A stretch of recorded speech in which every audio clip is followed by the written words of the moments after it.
Skënderbeu i zemëruar më shumë për vdekjen e gjeneralëve të tij, sesa i dëshpëruar, si i patrembur dhe i pathyeshëm që ishte. U lëshua menjëherë mbi viset turke dhe armike dhe i shkretoi kudo ka dëshira më tepër për shpagesë sesa për plaçke. Çdo gjë që mund të dëmtoje me hekur e zjarr i bëri shkrumbehi, Ballabani, i cilit që besuar nga prijesi suprem detyra për të vazhduar luftën kundër Skënderbeut. Pasi përtëriti dhe plotësoi ushtrinë e vet, u kthye me 15.000 kalorës e 3.000 këmbësorë në qytetin Ahleri, pranë viseve të Maqedonisë. Duke u shtënë me dhelpri e besë prej barpari, se dëshironte miqësi me Skënderbeun, dërgoi atij dhurata të ndryshme dhe gjithfarësh. Skënderbeu a ktheu prap me përbusje. Ky përgjigjur që të ishte dorë nga jeta ushtarake, e të mjaftoi me jetën fusharake dhe katundare. Ballabani u ndes keq nga kjo gjë dhe prandaj kërkonte rastin për të sulmuar e dërmuar papritur Skënderbeun, duke shtënë në punë kurthet dhe tërë veprinë e vet. Dhe kështu një ditë, pasi e gjeti rastin e volitshëm, solli kampin në një vend të dibrës sipërm, të quajtur Oronik, pa marrë vesh gjërojet dhe patrullat e Skënderbeut. Dhe ai do ta kishte shtypur tani më atë pandehur sikur vetë Skënderbeu, i cili ishte gjithmonë në kamp, një roj e pafjetur, e paqet dhe tërë kujdes, të mos e kishte ndjerë për së largu natën, kur po shëtiste kampin me kalë, siç e kishte zakon, turfullimën dhe zhurmën e kuajve, dhe të mos i kishte dalë me njëherë përpara armikut, që po sulej mbi të, ushtar të mbledhur me ngut e pa rregull, me që s'pati kohë. Betejë nisi. Përleshja me të u bë ret dhe me të gjithë forca. Por në fund, ai e vuri përpara, duke ia dërmuar pothuajse krejt tër ushtrinë, dhe duke ia shtënë në dorë kampin, por jo pa derdhur gjak dhe ushtria e vet. Kur i vajti lajmi për këtë ngjarje, Mehmeti ra në hall. Filloi të mendojë shumë për një kohë të gjatë me vete se ç'të bënte.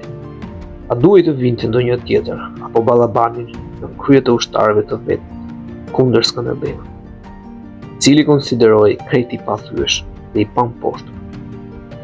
Derisa kishte mundur në luftë sa kapetan dhe komandant si të vet, si të babës Murat, dhe kishte shpartalluar e dërmuar me një grusht forcash vet Ballabanit, shumë më të shquar se komandantët dhe kapetanët e tjerë në punë të luftës.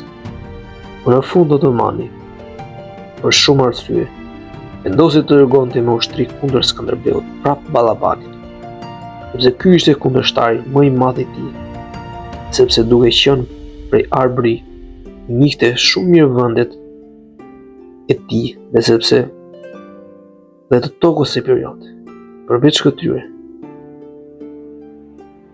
Duke ditur shpirtin e pangopur të njeriut, ai premtoi edhe mbretërinë e Skënderbeut, në rast se do t'ja arrinte që ta qëronte. Kështu e nisi me një ushtri shumë të madhe dhe të fuqishme.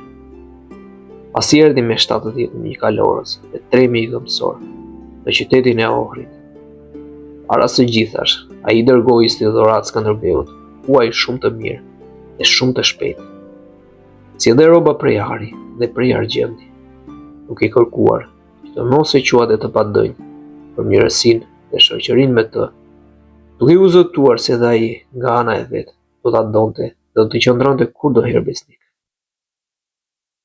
Këto të gjitha barbari i bënte me dhelpri dhe me shpresë, që po të mund t'i ambushte mendjen Skënderbeut, ta shtypte pastaj, papritur e pandehur. Por Skënderbeu i dinte mirë këtë punë. Prandaj, nuk i zuri as pak besë barbarit, por ja ktheu me përbuzje dhuratat bashkë me miqësinë e tij, duke e çmuar gjithmonë për një bujk e fshatar të pavlerë. Ballabani, pasi qëndroi një kohë prej 3 minutash pothuaj në qytetin e Ohrit, dhe nuk e gjeti ndonjëherë rast që ta sulmonte Skënderbeun papritur, vendosi ta provonte fatin me çdo kusht, dhe të vinte në luftë sheshit me Skënderbeun, i cili e të njoftuar për ardhjen e tij, i ndezi ushtarët e vet, shkurt e me pak fjalë për betejë dhe fitore.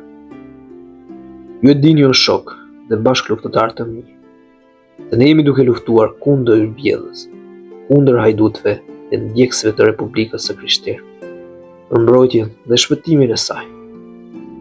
Prandaj qëndroni trima të vendosur, të patundur, dhe mos harroni që kur të vijë koha për të vepruar, të dilni faqebartë me nder e me sukses, dhe të shpëtoni lirinë, atë fëmijët dhe gjën tuaj. Po u treguam më të lartë, çdo gjë do ta kemi të siguruar, po u treguam të ngatët e frikamarrë. S'do të ketë më nzyre e njohur më të zezë, vetë Perëndia pastaj, cila i ndjek armiqtë tuaj, na ndihmon neve, që po veprojmë të prapsojmë dhunën dhe na jep fuqi që të sulmojmë me guxim, duke mbajtur parasysh trimërinë e dikushme. Në këtë mënyrë Skënderbeu, duke dalë kundër turqëve barbar, së pari u lut për fitore Zotit të Madh e të Vërtetë. Padyshim, ai Prijes kishte një farë natyre si ajo e Numës dhe e Romulit, që s'linte pas dore asnjë ndim, asnjë hyjnore, as njerëzore. Pastaj ai filloi të gadiste gjërat që duheshin në luftë. Me palë prej ushtarëve, të vetë ai u dhuronte kuaj, me palë armë, të tjerëve roba, disave pare, dhe të tjerëve gjërat e tjera, me qëllim që t'u andiste zemrat dhe t'u hedhur më me zjarr dhe më me vrur në luftë. Ai edhe i këshillonte ata që të ishin trima të patrembur, të gatshëm, dhe të vepronin duke patur parasysh shpërblimet dhe plaçkën e madhe. Dhe mos i trembeshin lodhjes prej udhëtimeve, as të rëndoheshin nga ajo barë, të dëronin me vendosmëri të patundur zharitjet e diellit dhe ngritjen e akullt, dhe të forconin kampin me ledhe dhe hendeqje. Të bënin roje para portave, të luftonin me reptësi në betejë dhe në synin në lavdin e vërtetë, duke i quajtur vdekjen më të mirë se trupi. Pas këtyre, ai i solli fuqitë e veta në një fushë shumë të gjerë në krahinë me Svetigradit, ku kishin ardhur e ndodhi Ballabani.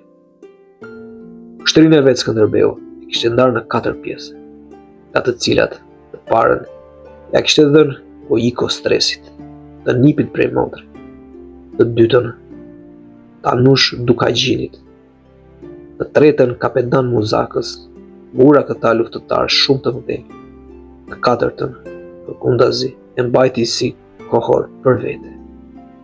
Por,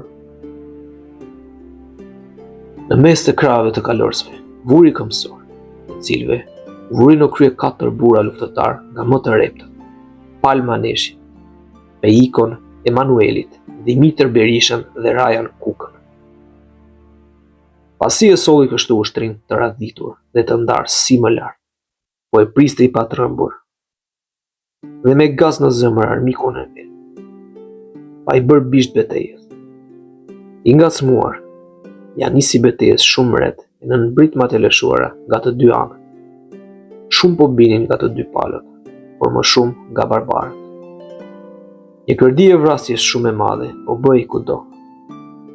Sikur t'i shikonte kush ushtarët Skënderbegas që po luftonin. S'ka dyshim se do t'i kujtonte jo si njerëz, por si luan shumë të fortë dhe shumë trima. Duke shfryrë me furi kundër armikut, ta i shtinin atij. Nga çdo anë të merin, ndërsa vetë si trembeshin asnjë sulmi, asnjë rreziku dhe zbënin këm prapa, se kishin ngaherë një zemër jo më pak trime para vdekjes, se sa para kërdisë. Por Skënderbeu, cili e njihte mirë natyrën dhe karakterin e barbarëve, e bënte luftë me urtësi dhe zotësi shumë të madhe. Duke përballur rreziqet me shumë mund e kujdes, ai dhe i vetë së bashku me kalorësit në vit të parë, shkonte për ndihmë atyre që e kishin piskë, të vendsonte të plegosurit dhe të shëndosur, merrte masa për çdo gjë, luftonte shumë vetë, kryente njëkohësisht detyrat e ushtarit trim dhe të kapedanin më të mirë. Dhe me të vërtet, po të ish pëlkurur kundër ushtria, Ai shkonte atje për ndihmë. I vinte sërish në vend betejë, po të ish se kishte kohë në vështirësi dhe shumë i kërcënonte rreziku.